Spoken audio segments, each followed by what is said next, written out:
The explosion was the first sign that they have arrived. It was the sound of a translation beacon detonating in the middle of the council chamber. Harmless, ceremonial, symbolic. The Empire of Krathul had come to announce a conquest, and as was their custom, they began with fireworks. Thousands of diplomats flinched. None of the Krathul moved. They were a species carved for war, angular, plated, eyes the color of iron dust. Their commander, High Strategos Vark Delune, stepped forward and placed one clawed hand on the hollow pedestal. The system you name Sol lies within the outer reclamation zone of the Empire, he said. The creatures of that world have no treaty, no registry, no patron state. By Article 9, they are unclaimed life. We will correct this oversight. A murmur rolled through the tiers of alien representatives. Only one delegation remained motionless: the humans. Their envoy, Admiral Marcus Reed, did not rise. He sat at the back of the chamber, expression flat, eyes steady. The man looked more like a logistics officer than a diplomat. Cropped hair, uniform gray, and unadorned. Posture that suggested old injuries. When Delune finished, Reed stood slowly. "You're claiming Sol," he said. "You're sure you want that recorded?" Laughter rippled through the Krathul delegation. "We do not request your consent." Reed nodded once, as if confirming an inventory order. "Then record this as well. Any fleet entering Sol space without clearance will not return." The chamber went silent. Not shocked, simply uncertain that the human understood where he was.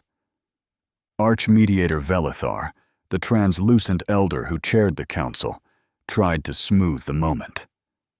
"Admiral Reed, Earth is not yet a voting member." "You have no authority to—" Reed's gaze didn't shift. "Authority's irrelevant. We're giving notice." He turned and walked out before the translation drones finished cycling his words into the 14 council tongues. Hours later, the council session recessed. Behind closed doors, Delune met with his aides aboard the Krathul flagship Empyrean Crown, anchored outside the station's orbital ring. "A warning from a primitive," one aide hissed. Delune allowed himself a thin smile. "Fear makes good theater. Let them scream. It changes nothing." He opened a field display showing the Sol system. A single red marker blinked over the third planet. "Intelligence reports limited orbital industry, 23 patrol craft, 2 destroyers of local design," the aide recited. "No fleet capability beyond the inner moons." "Then we harvest," Delune said. "Begin staging at Alpha Draconis. I want occupation ships in position within 8 cycles." On the transport back to the human embassy, Reed watched the council ring fade in the viewport. His adjutant, Commander Hale, sat beside him in silence until the shuttle cleared docking control. "They won't listen," Hale said. "They never do." Reed unsealed the data case on his lap and keyed a single command. A red glyph appeared, 3 interlocked triangles. "Send that to DefenseNet Alpha," Reed said. "Directive 70. Hale hesitated. "That's first contact war protocol. We haven't—" "Now, Commander." Hale transmitted the code. The message left the shuttle as a compressed quantum pulse, invisible to most sensors. By the time it reached Earth, every automated yard in the belt would already be spinning up. Reed leaned back and closed his eyes. "They think we're still asking permission," he said quietly. "We stopped doing that a long time ago." 7 days later, Outer Sol Defense Line, Titan orbit. The ISS Gantry hung silent over Saturn's moon, a station built from rock and welded hull plates, ugly, functional, human. Inside, technicians ran final checks on the defense grid. General Reed stood before the operations table, surrounded by officers, projecting holographic fields of deployment. Recon confirms Krathul staging at Draconis, Hale reported. Fleet size, approximately 300 warships. Estimated arrival, 41 hours. Reed studied the display. Civilian evacuation? Last transports cleared Neptune orbit 6 hours ago. He nodded once. Then we hold the line. The Krathul fleet arrived exactly on schedule. 300 ships tore from fold space like blades drawn through fabric, their drives leaving after images across the void. They advanced in formation, an elegant wall of light and armor. Human sensors lit with red warnings. The command channel opened with a single audio feed. "This is Strategos de Lune of the Krathul Empire," the voice said. "By decree of conquest, the Sol system is annexed. Any resistance will be met with sterilization fire." Reed's reply was a single phrase. "Understood." Then he cut the channel. "Fire control," he said. "Pattern Hawk 1. Across the outer system, dormant satellites awoke. Mines hidden among the rings of Saturn armed themselves. From behind Titan's shadow, 6 Aegis-class destroyers powered up and released their payloads. Tens of thousands of kinetic slugs launched on silent trajectories. They were not fast. They were not guided. They were pieces of rock and tungsten, each carrying only velocity and intent. Krathul sensors detected them late. Shield harmonics adjusted. Too slow.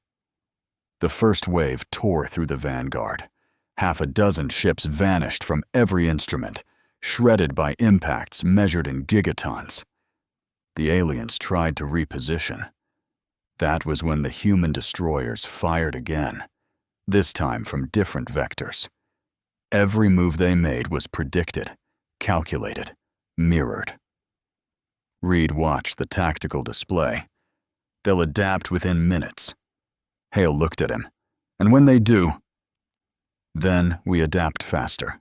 31 minutes into the battle, the Empyrean crown broadcast again. "Human Commander," DeLune's voice cracked with static. "You have violated Council combat law. Cease fire or be eradicated." Reed leaned closer to the mic. "We're not Council members," he said. "Enjoy your sovereignty."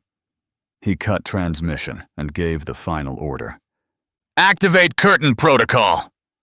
Far beyond Saturn, the dark shape of a supermass driver hidden in the asteroid belt came online. Its slug was not metal, but dense ice seeded with fusion cores, a weapon built from deception, appearing as natural debris until ignition. It fired once. Observers on the Council station would later describe the event as a cold sunrise. A sphere of light expanded silently where the Krathul flagship had been. When it faded, nothing remained but drifting fragments of molten hull. 2 hours later, Council emergency session. The holographic projection of Sol burned in the center of the chamber. Krathul losses, 128 ships. Human losses, 17. Pandemonium filled the tiers. Accusations, demands, denials. Archmediator Velithar turned toward the human delegation. "Admiral Reed, explain this atrocity. You were ordered to stand down pending arbitration." Reed's voice remained calm. "We warned them. They entered our system. They were removed. This action could start a galactic war." He met the alien's translucent gaze without blinking. "No, it just ended one." When the session adjourned, half the delegations refused to meet his eyes. The other half watched him too carefully. Back aboard his shuttle, Hale sat in silence until the hatch sealed. "What now, sir?" Reed looked out at the stars beyond the viewport. The cold light of Saturn's rings traced thin lines across his face. Now, he said, they start learning what we meant by never again. The Galactic Council chamber rotated in high orbit over Dulun, quiet except for the low hum of system cores and the clipped voices of aides.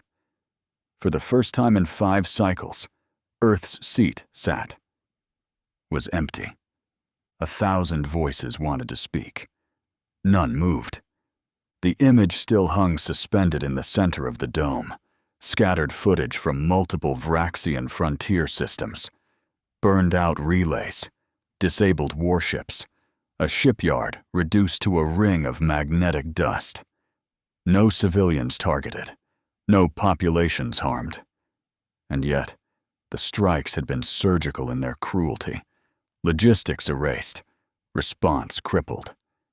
It had taken 3 human vessels. 3 they didn't even occupy, Counselor Torveth hissed, mandibles twitching with disdain. No flags. No declarations. They simply vanished. Archon Velithar remained standing at his place beside the diplomatic pillar. His aged hands rested calmly against the rail, eyes fixed on the strategic overlays. They do not fight for control. They fight to ensure it never happens again.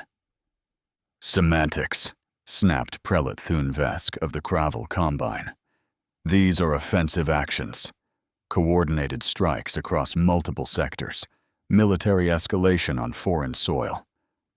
They hit targets on Vraxian territory only, Velithar said evenly. Targets directly responsible for the invasion of Sol. War is war, said another voice, deeper and older, the Jaarnic speaker, Orel. But the Vraxians initiated it. They called Earth a primitive prize. They were warned. Torveth spat a hiss. The humans used suicide rams. Nuclear detonations inside formations. And now, psychological warfare on our doorsteps? This is barbarism, not strategy. Velithar didn't blink.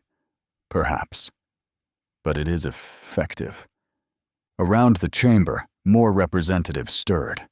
Dozens of internal feeds lit up, signaling request to speak. None of them human. Earth's channel remained offline. They are setting precedent, Orel said grimly. If a fledgling species can ignore council arbitration and strike back with impunity, what does that mean for the Treaty of Non-Intervention? It means, Velithar replied, the treaty no longer protects aggressors. A silence stretched like wire. At the center of the dome, the footage replayed.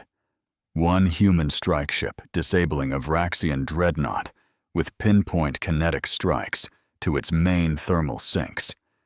Another showing a team of planetary infiltrators delivering a signal burst to inspire rebellion in a client world. A third, a grainy intercept, recorded the Vraxian Fleet Command issuing a recall order. Not out of victory, out of fear. Some counselors stared in awe, others in horror, but none with certainty. The humans will not stop, said Thunvesk. They have no understanding of containment, no fear of escalation. They will push until the Vraxians collapse. And then? Velithar allowed the silence to stretch again. Then, slowly, he turned toward the center dais. We cannot control what has already been set in motion, he said, but we can choose what we learn from it. Which is? Velithar looked up at the rotating holosphere. That Earth is not the one in danger anymore. No one moved. The humans had made no speeches, sent no envoys. The seat remained empty. And yet every delegate in the chamber now understood. Earth was not asking for recognition. It had already earned it. The command chamber of the Krathul dreadnought Ulkareth thrummed with tension. A war sigil pulsed against the far wall, red, angry, alive. Each time a subordinate's datapad updated with fresh casualty counts, the sigil flared brighter. Warmaster Daloon stood at the apex of the chamber's tri-circled dais, tail rigid, cranial crests drawn tight to his skull. The air stank of ozone and overheated alloy, residue from terminals he'd destroyed in rage. "The humans did not win," growled General Therax, mandibles flexing. "They delayed inevitability." "They shattered formation," Daloon snapped, claws scraping the obsidian floor. "Crippled 6 capital ships, exposed weaknesses we hadn't accounted for. That isn't delay, it's strategy." Silence cracked through the command dais like a fault line. Thermographic feeds shimmered above the table, images of Krathul warships breaking apart under human kinetic strikes, twisted hulls drifting like dead armor. Daloon expanded the central display. Sol 3's orbital defenses filled the space, relay satellites, orbital junk fields, even Cold War relics long thought useless. "We erase the shell around their world," Daloon said. "No satellites, no tracking, no eyes. Then we initiate the Scorch Mandate. Grid fire bombardment, atmospheric ignition on command." Therax recoiled. "You'd burn the very sky from their world?" Daloon's voice dropped to a simmer. "I will end their illusion of resistance." Around him, the lesser commandants hissed in agreement. The humans had chosen defiance. They would learn the price. Above Mars orbit, UNS Doom, command deck. Admiral Marcus Reed stood at the war console of the Doom, eyes locked on the threat feed streaming in from Deep System Recon. 43 enemy ships confirmed," said Commander Hale. 12 heavies, 3 dreadnought class. 1 signature matches the Ulkareth." Reed nodded. "ETA, 6 minutes, 20 seconds to upper orbit." The human fleet was patchwork. Only 5 Phoenix-class destroyers remained combat-ready. The retrofitted corvettes carried railgun platforms stripped from mining rigs. Reed had ordered every drone online. Even the salvaged tugs had been given roles. The Doom dimmed as full battle status engaged. Capacitors hummed. A low vibration ran through the deck. "Is the Daedalus uplink still functional?" Hale nodded. "Not jammed." "Yet." "Good," Reed said. "Let them come." The Krathul fleet arrived like a storm front torn from deep space. Dreadnoughts led the charge, flanked by scythe-shaped cruisers streaming signal jammers into every channel. Drone swarms preceded them, glass-winged killers armed with plasma needles. They expected confusion. Instead, they found humans waiting. From Mars's shadow, the UNS Doom and 3 Phoenix-class destroyers broke cover. With them came the Exodus, an old mining frigate now retrofitted with a spinal-mounted railgun. Its first shot was primitive, but devastating. A 10-ton tungsten slug launched at near-sea velocity. The lead Krathul cruiser disintegrated on impact. Back aboard the Ulkareth, Therax slammed a fist into the control rail. "An industrial barge? They used a miner as a weapon?" Daloon didn't blink. "They're adapting. Faster than projected. It's not war, it's desecration." But Daloon watched the feed closely. The humans weren't mimicking dreadnoughts. They used mass, gravity, and shadows. Kinetic drones curved from asteroid fields. Signal relays bounced commands faster than Krathul jammers could adjust. A second cruiser died, then a third. When the Doom emerged again, this time from the far arc of Phobos's drift, its railguns blazed. The Ulkareth returned fire. Plasma beams lanced through space. One strike melted the Doom's starboard wing, venting crew into the dark. But the ship held formation. Reed's voice cut through the noise. Target rear logistics! Launch fusion spike. A nuclear-tipped slug screamed into the enemy's supply ship. The explosion didn't just shred hull. It blinded. The EMP washed across the Krathul fleet like a scythe. Human systems rebooted within seconds. The Krathul did not. Sparks jumped along the Doom's control deck. Emergency lights bathed the bridge in red. Commander Hale yelled through static. "Enemy flagship disabled! Their drive cones ruptured!" Reed stared through a cracked viewport. The Ulkareth floated in space like a wounded beast. Core bleeding coolant. Hull flayed open. "No quarter," he said. The Doom fired once more. A rail slug punched through the dreadnought's belly. Inside the burning flagship, War Master Delune stood atop the failing dais. Smoke curled from shattered controls. He didn't beg. He didn't blink. He whispered a single word. Adapt. Then the Ulkareth exploded from within. The feed went dark. 6 hours later, Earth orbit. The surviving human fleet drifted silently. 2 destroyers gone. 1 crippled. Hundreds lost. But the Krathul had been shattered.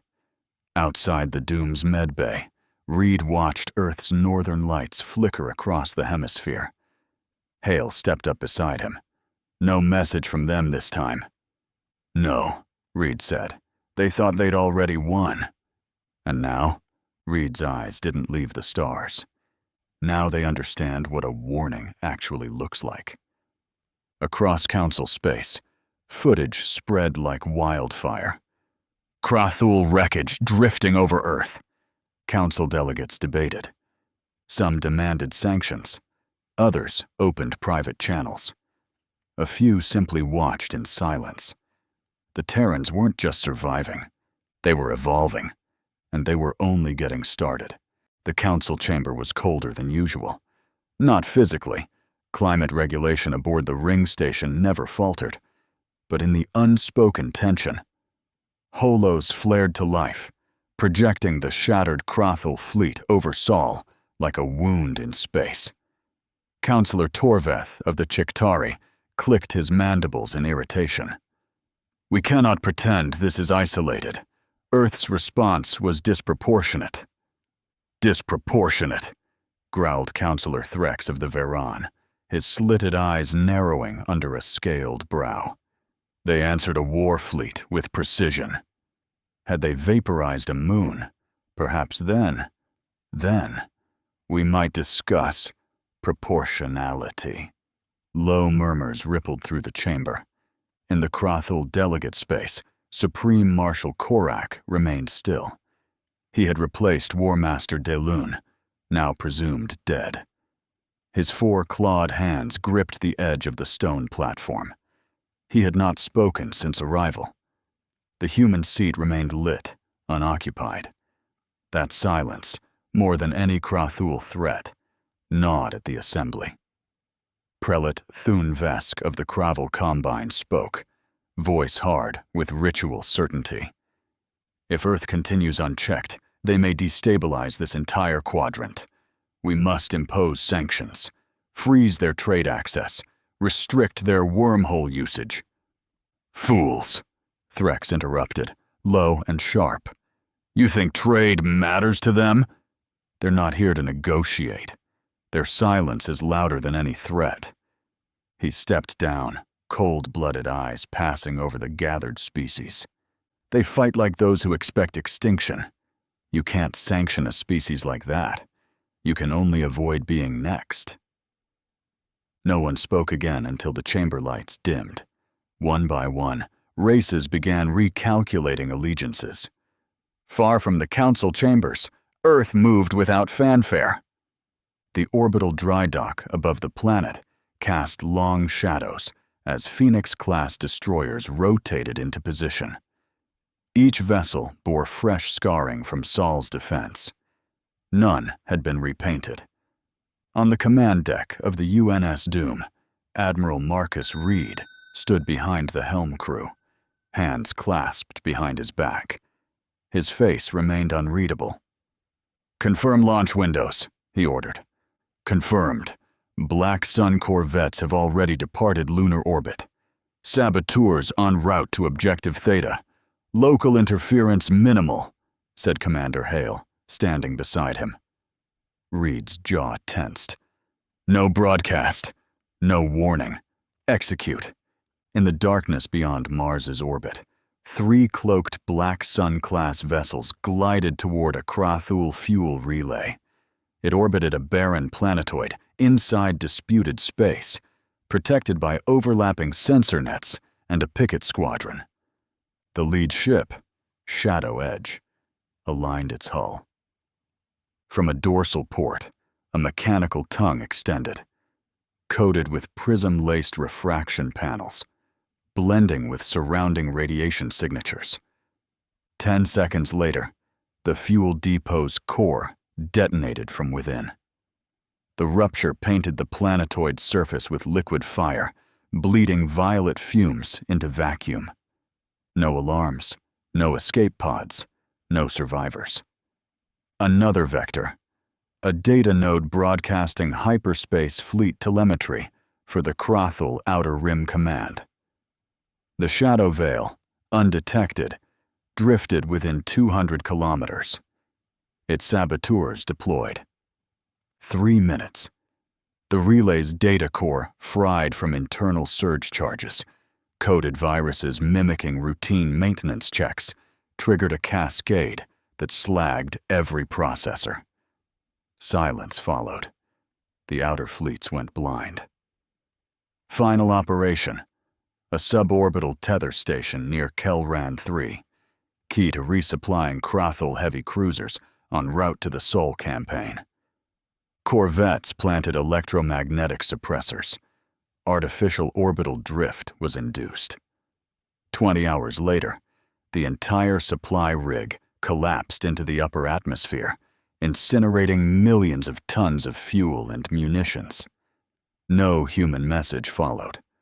Only ghosted comm logs and automated distress relays screaming into void. On the wreckage of one relay station, a surviving Krathul officer, face torn by pressure failure, was recorded screaming, "This isn't war. This is infection. Humans are spreading." But in the depths of the Krathul war hierarchy, the response was already taking shape. Supreme Marshal Dren Korak stood at the core of the Krathul High War Hall. His armor bore ceremonial notches from 200 campaigns. Across the obsidian table, junior tacticians and fleet admirals waited for orders. Korak's voice was iron. "They shame us in open stars. No ritual challenge, no fleet honor. They strike and vanish like carrion birds." He raised a claw toward the star map of Sol. "This ends now." He entered override protocols. The warhead selected was experimental. Vortex-class singularity charge. Prohibited under Galactic Treaty 4.8, capable of triggering space-time shear and gravitational instability. Target: E07 Martian mining outpost, uninhabited, but within gravitational proximity to the Aurora Colony Dome. Human civilians. Fleet Admiral Jeter hesitated. "Marshal, the proximity. Do it." The launch order bypassed field approval. A lone Krathul destroyer, Kalzeth's Fang, delivered the payload in system and retreated on a dead trajectory. The outpost was consumed in 11 seconds. The resulting spatial rupture bent light, cracked orbital telemetry, and flung subatmospheric debris toward Mars. The Aurora colony registered a tremor. 7 civilian deaths, 13 critical injuries. Council intercepts caught it in real time. The broadcast signal, meant to intimidate, backfired. Gasps, accusations. Some blamed Earth for provocation. Others stared in stunned silence. But Earth didn't respond. No envoy, no transmission. Only a brief public message from Strategic Command, translated into 69 Council languages and broadcast across open bands. Target acknowledged. Coordinates received. On the bridge of the UNS Doom, Commander Hale stood beside Admiral Reed, who stared at the Martian casualty report. Reed said nothing, only reached forward and triggered the forward comm system. "Advance recon confirms the Fang's location?" he asked. "Yes, sir," his sensor chief replied. "Coordinates locked." "Suggest kinetic delivery." "No," Reed said. "We don't erase them. We mark them." Across the fleet, missile bays primed. Phoenix-class destroyers began to move toward Krathul Forward Command, not with fire, but with trackers, beacon lures, signal jammers. Earth's next move wasn't destruction. It was isolation. One Krathul relay station at a time, they began to blind the serpent. And across Council space, they watched, not in contempt, not even in anger. They watched carefully, like animals realizing the cage was broken open, and the thing inside had learned how to bite. The Krathul didn't notice the absence at first. Warships still moved, patrols still circled moons, commands were still issued, orders obeyed. But the light behind the system dimmed. One relay station went dark, then another. The silence was gradual, untraceable at first, like dust in a room slowly losing air, something that couldn't be named until it suffocated everything. The humans didn't fire. They didn't invade. They stopped being seen. Krathul admirals reported sensor irregularities. Long-range scans blurred around familiar constellations. Merchant lanes misaligned. Starpath coordinates looped back to false echoes. But diagnostics showed nothing wrong. Orders to investigate disappeared mid-transmission. Encrypted beacons returned only static. High Marshal Korik ordered a full reroute of data through the homeworld servers. Still, results came back scrambled. Files rewritten. Ship identities cross-linked. Power grids double routing into phantom registries. Then the markets collapsed. No imports. No off-world deposits. No interstellar guild receipts. Trade systems flagged security errors, then froze. Foreign buyers vanished without reply. Allied polities went silent. Couriers failed to arrive. Civilian unrest began as rumor. An accident in the outer colonies, a broken wormhole gate. But unrest turned to confusion when multiple worlds reported identical shipment delays, the same missing transit logs, the same courier ID from a ship that had been scrapped 2 years earlier. At first, they blamed internal sabotage. Loyalist purges spread. Colonial governors accused of treason vanished into orbital correction camps. Then the civilian networks went down. Universities, observatories, communication satellites, language archives, all retracted like they'd never existed. Even deep storage backups triggered melt locks. Every signal they sent returned one response. Error 444. Domain not resolved. Above the homeworld, the Daggerlight Spire, their central orbital control node, shut down after a brief spike in temperature across its AI cores. Its defense grid disengaged. Its targeting lenses went dark. No shot had been fired.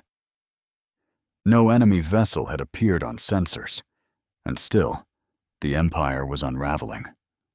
On Korak's orders, the fleet gathered. Thousands of ships aligned along the Imperial axis. But when the flagship Red Vow attempted fleet sync, none of the battlecruisers acknowledged.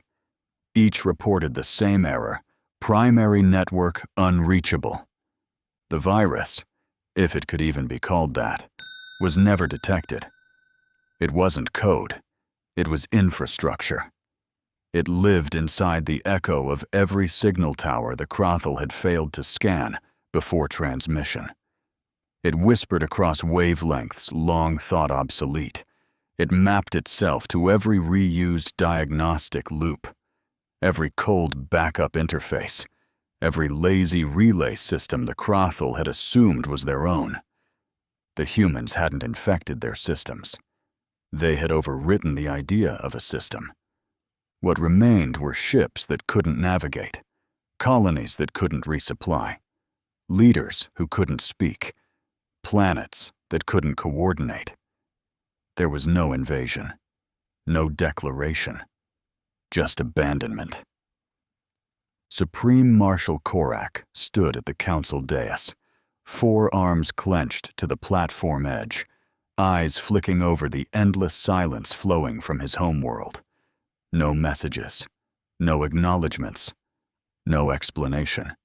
Even now, the council chamber felt distant. He stared into the holosphere, hoping to catch a flicker of resistance, a pulse from a listening post. Nothing. Threx of the Varen said nothing. Torveth's mandibles twitched once, then stilled. Prelate Thun Vesk turned his gaze downward and did not speak again. Archon Velithar sat alone at the moderator's post, hands folded before him, gaze trained not on the Crothul delegate, but on the empty human seat. The lights above it still glowed. Then the hollow field changed. It didn't flicker or surge. No interruption or call request. The chamber simply shifted. Admiral Marcus Reed stood within the projection. No rank bars, no battle flags. His face was cold and unshaven, eyes hard from sleepless hours. Behind him, nothing but dark steel and distant stars. He looked directly at Velithar. Earth is not returning to this chamber. No dramatic pause, no build-up. You opened it to war. You watched us burn. You let them come. He glanced toward Korak's delegate seat, then back to the Archon. This is not diplomacy. This is the aftermath. He leaned closer to the lens. We are not interested in recognition. We don't need permission to exist. Reed's voice did not rise, but its weight fell like gravity. There will be no further trespass into Terran sectors. No fleets, no envoys, no observers. A brief silence. And should you forget, he said, look to Crothul space. We left it untouched. Reed's gaze lingered. Then he gave a single nod. Not of respect, but closure. End of transmission. The field dissolved. The chamber remained silent for a long time. Counselors did not argue. They did not draft motions. Some quietly rose from their stations. Others simply watched the fading light where the message had been. On dozens of worlds across the quadrant, the signal was received. On hundreds of screens, in thousands of languages, the message repeated itself with no embellishment. Earth had walked away, and the galaxy at last understood. This was not peace. This was warning, and humanity had no interest in being asked twice.